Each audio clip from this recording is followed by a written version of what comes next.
Seems to be a strange substance dripping from my eye. Is that a tear? It's too thick to be a tear.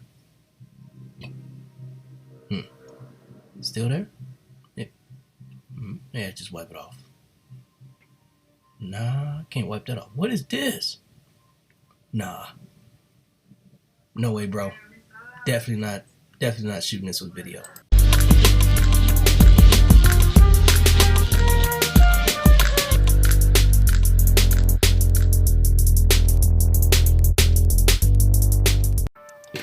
What's good, y'all? Thanks for stopping through to check out the vid.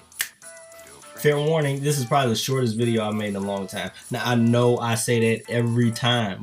6 months later. But this one is probably going to be the shortest video I've made in a while. So, and that's because this is just a follow-up. I just wanted to do one more pre-release Dark Alliance video. Before we get too far into this, I need to apologize. I don't know how my voice is about to sound coming through y'all speakers. My excuse me, my primary microphone went down today. Literally went down, like went down. Hey, you in? So I had to I have to get a new one. So right now we're using the built-in. Hopefully the built-in is doing me some justice. Now, what we're going to talk about today with Dark Alliance, just a few updates that we received via the Dark Alliance YouTube channel. They got a stream that they do weekly over there. It's been pretty informative. So if you haven't seen it yet, I'll leave the links to said channel in the description. You can head over there and check out the full vids for yourself. I just chopped and screwed here, grabbed a few talking points out of the vids that I thought were beneficial to bring up. But for the full experience, yeah, head on over there. Now, on one of their most recent, on one of their recent streams, they brought in Riker. Riker is, for what I primarily know Riker for, is Diablo. Riker got me through Diablo 3, and he's been excellent with news on Diablo 4. He does a lot of other things too, but that's primarily what I follow him for. The DevStream 4 on their channel has the plot video, which kind of lays out the landscape for the story of the Crystal Shard. And also in that stream, they released a companion video, a companion introduction video, so you get a little small intro into who the characters are. Now, there's a few other snips in there. They had one of the Ice Dragon, so it's worth checking out. But for game updates, there weren't a ton. But there were some, and we're gonna go over. Now, the game is gonna launch with 6 different challenge ratings. And with those challenge ratings, the monsters scale, right? So the monsters' health, damage, armor, and resistance, boom, they all go up.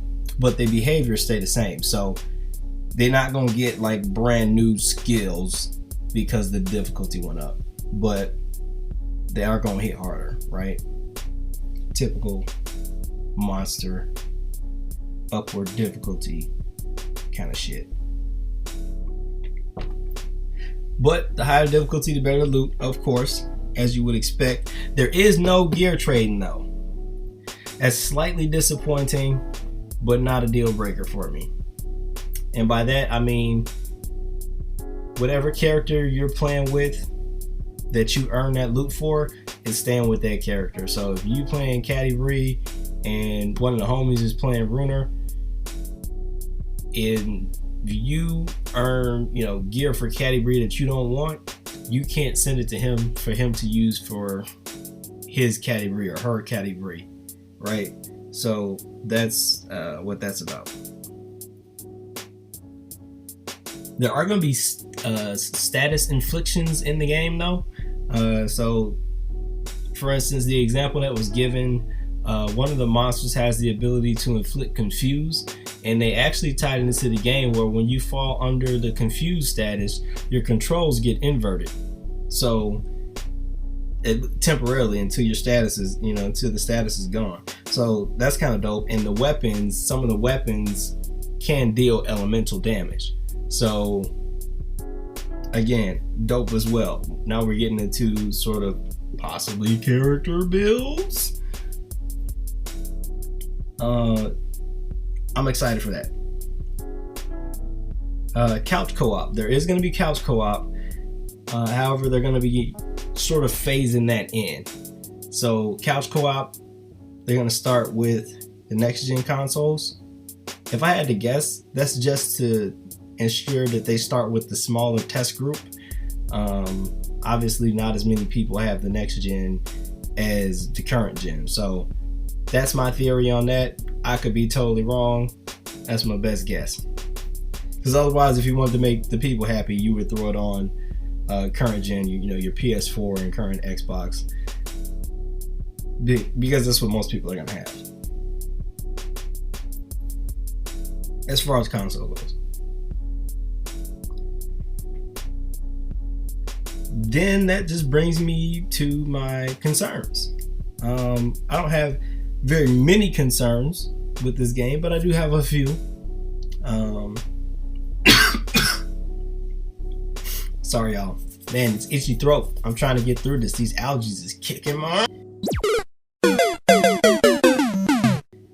Will it be able to keep up? Now, watching some of the gameplay in that vid where they featured Riker, when the characters are going up and down in the elevator, you can see their legs kind of, phasing in and out. Now that's also something that happened with Avengers. Remember, Avengers had that issue, and I'm wondering if that's the reason why most of these games now are only dropping with 3-player co-op. I think they're having issues getting these consoles, to run at the right speed to handle all these player interactions. Run under the right conditions, I can say, because there's a lot more than speed at stake.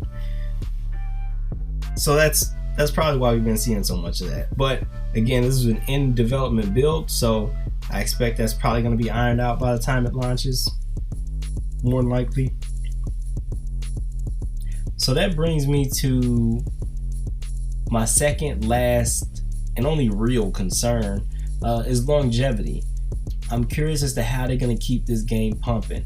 Now, I did hear one of the hosts hint at DLC 1 and said DLC being free. Y'all know I F's with free.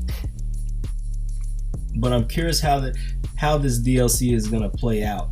Is this going to be like new story mission DLC, new boss fight DLCs? What's going to keep players returning to Dark Alliance? Now, I know we have the challenge ratings, and we got 4 different characters to experience those with, so that gives you some replayability. But after that initial replay, what's going to keep it? What's going to make this game go longer than a year or 2 years? Right? That's my only real concern.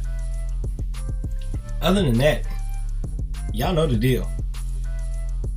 The game drops June 22nd, and we're gonna be there to get it all the way cracking.